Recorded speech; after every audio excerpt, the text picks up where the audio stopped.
Hi everyone, I would like to introduce myself. My name is Muhammad Irham.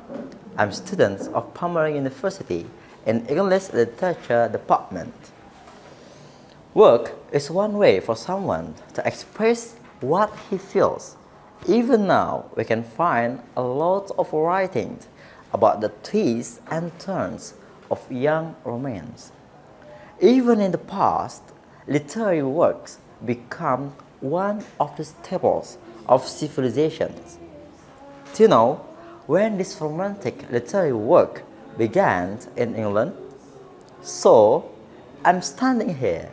I would like to inform you about the pre-romantic period and appreciations of the poem A Red, Red Rose by Robert Burns, which is divided into three stages, namely background of society of pre-romantic period, synopsis of literary work, and intrinsic elements of literary work.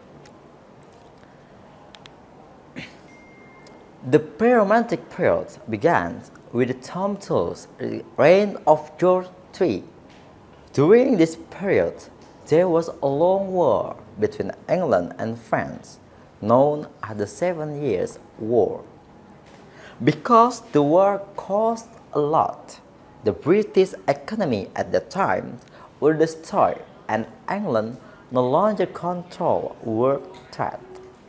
This causes factories in England to close and employment occurs everywhere.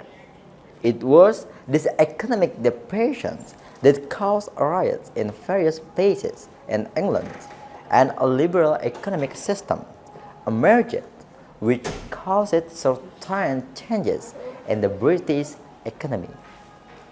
On the other hand, entrepreneurs with strong capitals and aristocrats who own large tracts of land greatly benefit. Industrial and agricultural progress made them very rich and powerful. The economic gap widened and new social groups emerged, namely the owners of strong capital, replacing the positions of the nobility who didn't own large land areas. In literature, the English neoclassical genre warned with the rise of Samuel Johnson and the end of the literary dominance of Pope and Swift. Samuel Johnson moved toward subjectivity and individuality, taboo to the neoclassical in his work. And he began to cultivate sentimentality and emotions. Neoclassical writers produced literature only for the nobility and the educated, while the new writers wrote to meet the demands of the new bourgeoisie. This was one of the factors causing the waning of neoclassicism in England at that time. The period of transitions from reason to romance in literature was also initiated by two poets, James Thomson and Edward Young. One of the literary works that will be discussed here is the poetry A Red, Red Rose by Robert Burns. Synopsis of literary work. The poem A Red, Red Rose, written by Robert Burns. In this poem, Burns brings feelings of love for his wife into his life. His love is deep and everlasting, even though they are separated. Poetry during the pre-romantic period tended to be used as an outpouring of the poet's feelings and no longer as a statement of doubt, as was usual in the earlier period. In A Red, Red Rose, Robert Burns pours out his feelings for his late wife. He expressed how much he loved his wife and how loyal he was to her. Analysis on the intrinsic elements of the poem. A Red Rose by Robert Burns. A. Sound pattern. In this part, we have two kinds. First, alliterations. And I will leave this still, my dear. The repetition of consonants found in the seventh line. The words will and still have the same consonant pronunciations in the ends of the words.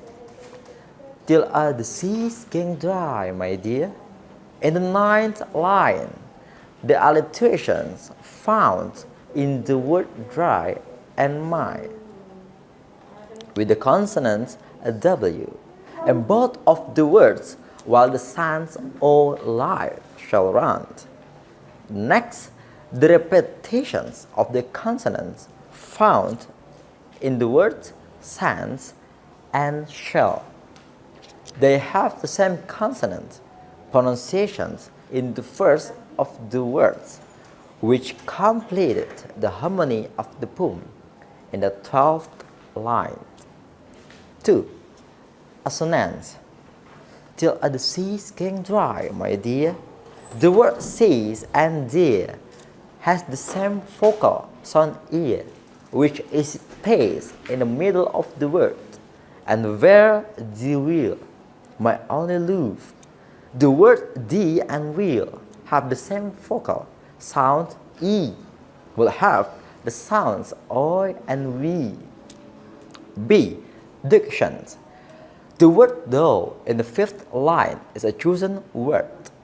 The word seas getting dry in the eighth line were chosen by the poet and function as a symbol. The chosen words of science of life can be the lifetime beings. C. Figurative language. Simile. Oh, my love like a red rose. The sentence is used to compare two things that have similarity between love and red. By using simile, we can gain the deepest meaning of the sentence. Personifications. My love's like a red rose. The poet symbolism of red has the meaning of love, strong, respect, and anger. The poem used the color of red since red is the symbol of strong color generally used to express love. Robert Burns used the word red rose and gave the reader a sense of personifications, my love as a rose. And the symbol. Till are the seas getting dry, my dear. Seas can be taken as a symbol of human feeling that put avoid his eternal and endless love to her love. He used the evaporations of the seas for the end of the world, which means something that can never happen. And based on the appreciation of the poem above, it can be concluded that the poem A Red Rose by Robert Burns presents Burns' strong love for his wife when she is in a long-distance relationship. Burns brings a sense of love in this poem so that the reader knows how deep his love for his wife is. His love is strong and eternal. When Burns split up, he promised to come back to her. This contains a close relationship with the characteristic of the poet in the pre-romantic period. Moreover, this poem is related to the social background that exists at that time. This poem seems to imply the separations of the Puritans who becomes colonists that broke away from England. Robert Burns seems to want to describe the colonies with England as his heart with this poem. That's it. Thank you. Assalamualaikum warahmatullahi wabarakatuh.